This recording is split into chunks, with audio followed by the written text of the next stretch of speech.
जब पढ़ते पढ़ते रातें छोटी लगने लगें तो समझ लेना जीत का जुनून सिर पर सवार है।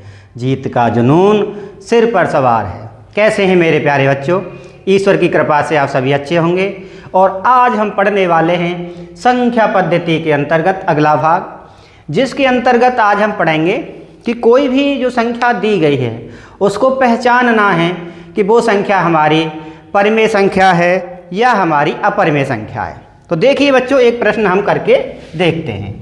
प्रश्न दिया गया है, निम्न परिमेय संख्याओं को निम्न संख्याओं को पहचानिए।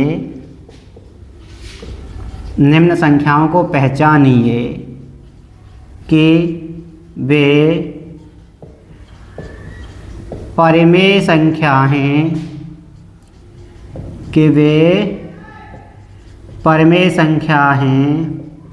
या अपरिमेय संख्या हैं। अपरिमेय संख्या हैं। तो देखते हैं सबसे पहला क्या दिया गया है। सबसे पहले दिया गया √23। ठीक है, तो √23 क्या है? एक अभाज्य संख्या है। अभाज्य संख्या का वर्गमूल है और ये एक अशांत अनावर्ती दशमलव आता है। और जब हम अशांत अनावर्ती दशमलव की बात करते हैं तो वो होता है एक अपरिमेय संख्या। तो लिखेंगे यह एक अशांत अनावर्ती दशमलव है। यह एक अशांत अनावर्ती दशमलव है। और अशांत अनावर्ती दशमलव है तो सीधी सी बात है, हम कहेंगे क्या हो जाएगा? अपरिमेय संख्या है। ठीक है, अगला देखते हैं दूसरा भाग। वो भी वर्गमूल के अंदर ही दिया गया है। कितना दिया गया? 225 दिया गया है। कितना दिया गया है? 225। तो 225 तो एक पूर्ण वर्ग संख्या है और इसका जब हम वर्गमूल निकालते हैं तो क्या आता है? 15 आता है। ठीक है, तो लिखेंगे एक पूर्ण वर्ग संख्या है। ठीक है, तो ये क्या हो जाएगी? एक परिमेय संख्या हो जाएगी, क्योंकि इसे हम P/Q के रूप में लिख सकते हैं। ठीक है, तीसरा सवाल, दो सवालों को दिया, वर्गमूल के आधार पर दिया। एक पूर्ण वर्ग संख्या थी और एक हमारी पूर्ण वर्ग संख्या नहीं थी। तो उसके आधार पर हमने बता दिया था कि ये हमारी संख्या परिमेय संख्या होगी या अपरिमेय संख्या होगी। 0.3796 कैसा है? एक शांत दशमलव है। और ये तो बच्चों आप जानते ही हो कि शांत दशमलव है तो क्या हो जाएगा? परिमेय संख्या हो जाएगा, क्योंकि इससे संबंधित आपने कई सारे क्वेश्चंस में प्रूव में किए हैं। 3.333333 ऐसे ही अनंत तक दिया गया है। क्या है? अशांत। बताइए कैसा है? अशांत, लेकिन आवर्ती दशमलव है, यानी कि अंकों की पुनरावृत्ति हो रही है।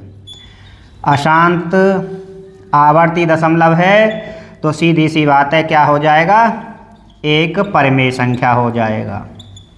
ठीक है, यहाँ तक आपको समझ में आ गया। एक सवाल और दिया गया है इसी के अंतर्गत। ठीक है, आप लिख भी लेंगे। जैसे ही मैं साइड में आता हूँ तो आप क्या करेंगे? इन क्वेश्चनों को लिख भी लिया करो। ठीक है, जिससे आपका अभ्यास अच्छे से हो जाएगा, कोई दिक्कत आपको नहीं आएगी। ठीक है, पांचवा भाग है 1.01 001 000 और ये दिया गया है 4 बार 01 और ऐसे ही अनंत तक है। कैसा दिया गया है? अशांत अनावर्ती दशमलव दिया गया है। और अशांत अनावर्ती दशमलव है तो सीधी सी बात है, क्या हो जाएगा? अपरिमेय संख्या हो जाएगा, जिसे हम P/Q के रूप में नहीं लिख सकते हैं। ठीक है, समझ आ गया? कोई दिक्कत आपको नहीं होगी। आगे भी हम करने वाले हैं, ऐसे ही पहचानेंगे कोई भी संख्या हमारी परमेय संख्या है क्या परमेय संख्या है। लेकिन आगे आने वाले जो प्रश्न हैं वो थोड़े से इनसे अलग होंगे, ठीक है। उसमें क्या है कि दो संख्याएं दी गई होंगी, एक परमेय और परमेय या एक परमेय एक अपरमेय, ठीक है। बीच में मौलिक संक्रियाएं, जोड़ घटाव गुणा या भाग होगा। तो उसके आधार पर हम कैसे पहचानेंगे कि ये संख्या हमारी परमेय संख्या होगी या अपरमेय संख्या होगी। तो आइए बच्चों जानते हैं। पहले हम थोड़ा सा नोट, थोड़े से जैसे होते हैं ना, नोट लगा करके लिख लेते हैं, ठीक है, जिससे हमारी मेमोरी में रहेगा। तो हमने सबसे पहले लिखा नंबर 1, जब 2, ठीक है, जब 2 परमेय संख्याओं, जब 2 परमेय संख्याओं में मौलिक संक्रियाएं, मौलिक संक्रिया जोड़, ठीक है, जोड़ कौमा घटाव कौमा गुणा कौमा भाग, भाग होता है तब परमेय संख्या, ठीक है, दो परमेय संख्याओं के मध्य, तब परमेय संख्या, तब परमेय संख्या प्राप्त होती है, ठीक है। अब आप ये मत कहने लग जाना कि मान लीजिए एक परमेय संख्या 2 हो गई, उसके नीचे 0 आ गया, भाग दे रहे थे दोनों परमेय संख्याओं का, ठीक है।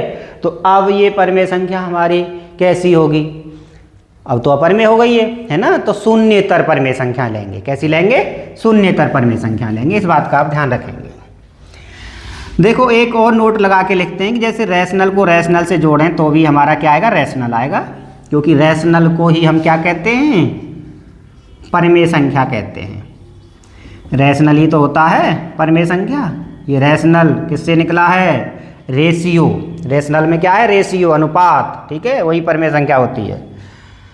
एक भाग हो गया, दूसरा भाग रैशनल में से रैशनल घटाएंगे तो भी क्या आ जाता है, रैशनल ही आ जाता है। और ऐसे ही रैशनल में रैशनल का गुणा कर देते हैं तब भी हमारा रैशनल ही आ जाएगा, और रैशनल में रैशनल का भाग कर देते हैं तब भी क्या आ जाता है, हमारा रैशनल ही आ जाता है। तो ये तो थी बात हमारी किसकी, एक परमेय संख्या, दूसरी भी परमेय संख्या। अब हम बात करने वाले हैं कि एक हमारी परमेय संख्या आ जाए और एक अपरमेय संख्या आ जाए, एक रैशनल आ जाए एक इरैशनल आ जाए, ठीक है। लिखेंगे जब एक परमेय संख्या, ठीक है, शून्येतर का ध्यान रखना भाई, एक परमेय संख्या शून्येतर नहीं होती है तो शून्य वाला तो मामला गड़बड़ कर देती है, पूरे नियम को पलट देती है। एक परमेय संख्या और एक अपरमेय संख्या, ठीक है, एक परमेय संख्या और एक अपरमेय संख्या के मध्य क्या करेंगे भाई, जोड़ करेंगे, के मध्य जोड़ कौमा घटाव कौमा गुणा कौमा भाग किया जाता है, भाग किया जाता है, तब अपरमेय संख्या प्राप्त होती है। तब क्या प्राप्त होती है, तब अपरमेय संख्या प्राप्त होती है, ठीक है। अब देखते हैं इसके क्वेश्चंस को कैसे करना है। तो देखो पहले भाग में रैशनल और इरैशनल को जोड़ दो तो क्या आ जाएगा, इरैशनल ही आ जाएगा। रैशनल में से इरैशनल घटा दो तो भी क्या आ जाएगा, इरैशनल आ जाएगा।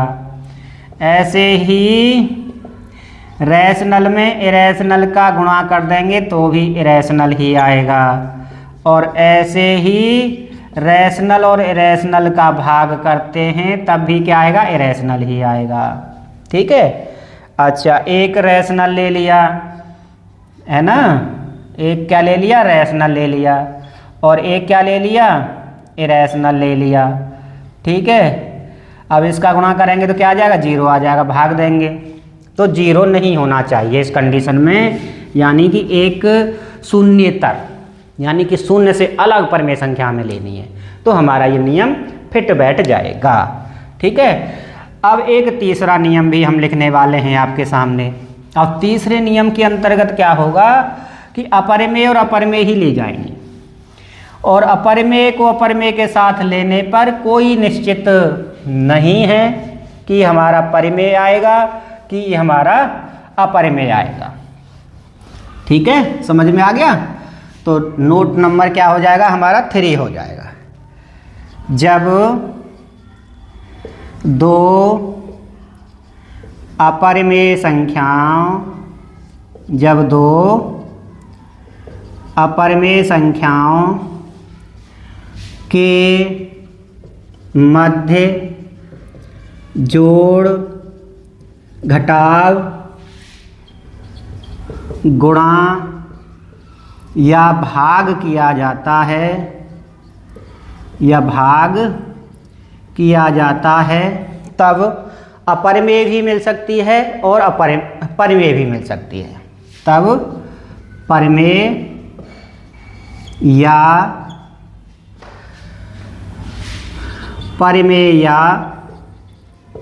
अपरिमेय संख्या हो सकती है। ठीक है, इसमें कोई कन्फ्यूजन वाली बात नहीं होगी, क्योंकि इरेशनल को इरेशनल से जोड़िए तब भी रैशनल भी हो सकता है या इरेशनल भी हो सकता है। ये क्वेश्चन पे डिपेंड करता है, संख्याओं पे डिपेंड करता है। ठीक है, नंबर 2, इरेशनल से इरेशनल घटाएंगे तब भी रैशनल भी आ सकता है, इरेशनल भी आ सकता है, डिपेंड ऑन क्वेश्चंस। इरेशनल में इरेशनल का गुणा कर दीजिए तो रैशनल भी आ सकता है, इरेशनल भी आ सकता है। ऐसे ही आप इरेशनल में इरेशनल का भाग करेंगे तो भी आपका रैशनल भी हो सकता है, इरेशनल भी हो सकता है।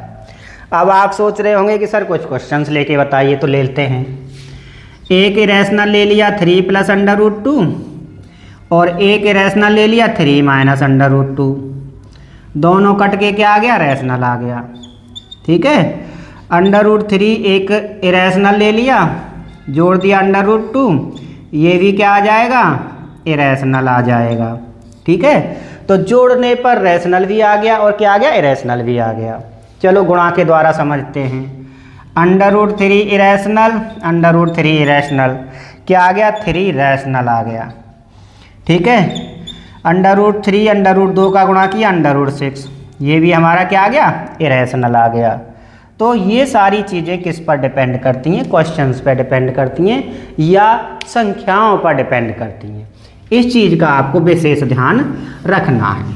ठीक है, सारी कंडीशंस मैंने आपको बता दी हैं और कोई भी कंडीशंस आपसे अब नहीं छूटेगी, और इसके आधार पर हम अभी 2 क्वेश्चंस और करने वाले हैं, जिससे आपका अवधारणा का निर्माण पूरी तरीके से हो जाएगा।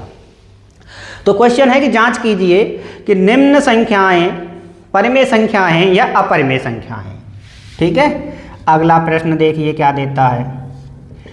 जांच कीजिए, जांच कीजिए कि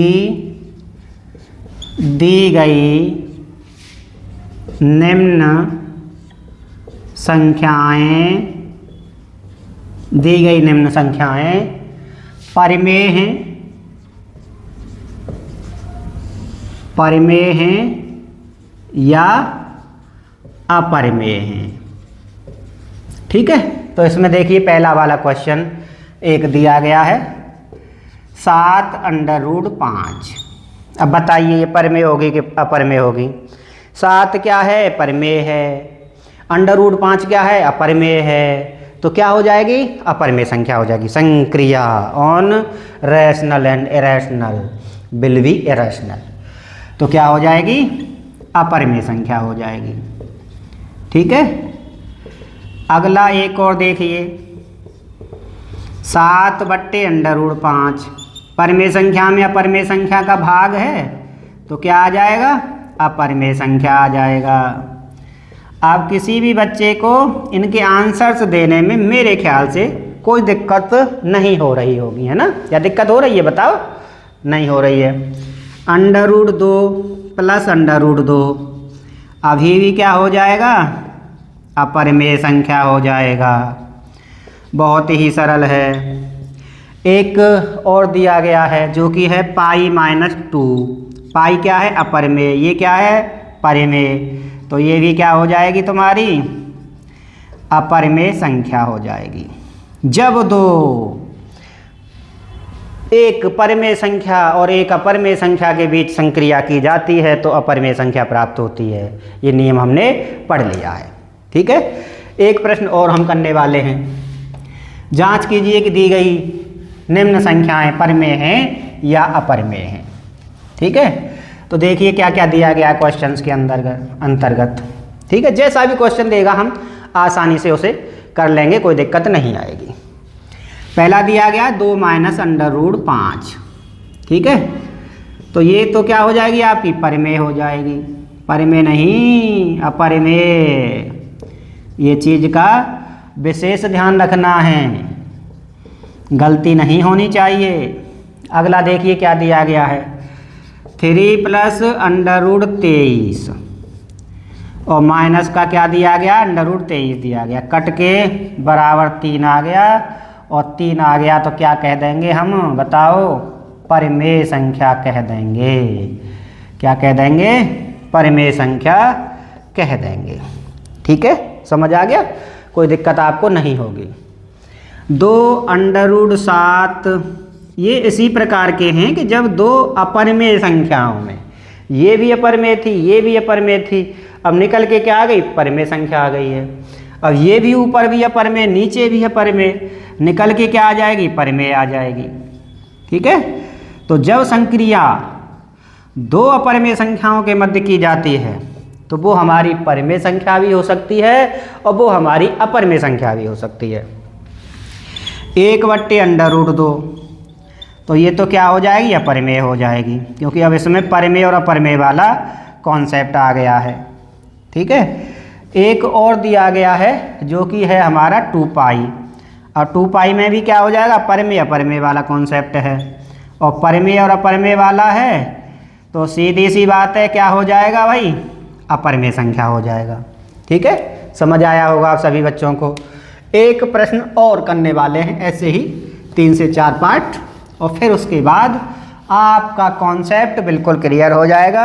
1 नंबर आपका पक्का हो जाएगा। कहीं से भी कैसे भी क्वेश्चन दे देगा तो आपका वो छूटेगा नहीं, ठीक है। दिया गया 3√2, 3√2 दिया गया है।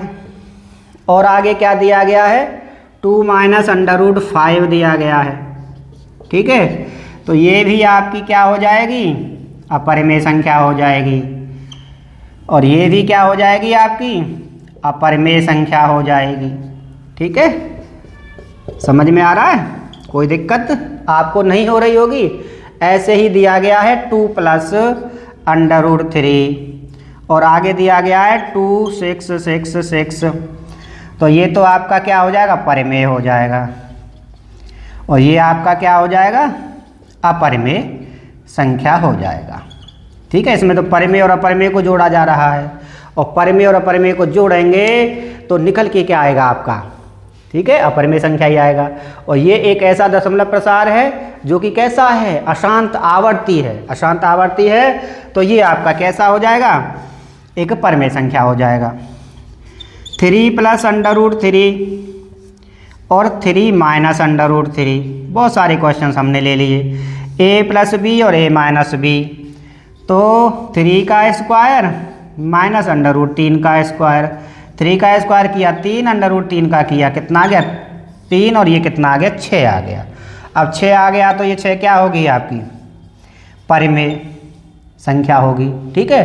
तो इसमें सारी चीज़ों में कॉन्सेप्ट क्लियर है, बस जो मेन चीज़ है कि अपरिमेय संख्या और अपरिमेय संख्या आ जाती हैं और उनके बीच में संक्रियाँ आ जाती हैं, तो उस समय हमें संख्या को देख करके ही पता लगता है, उसको हल करने पर ही पता लगता है कि ये संख्या हमारी परिमेय होगी या फिर ये संख्या हमारी क्या होगी, अपरिमेय संख्या होगी।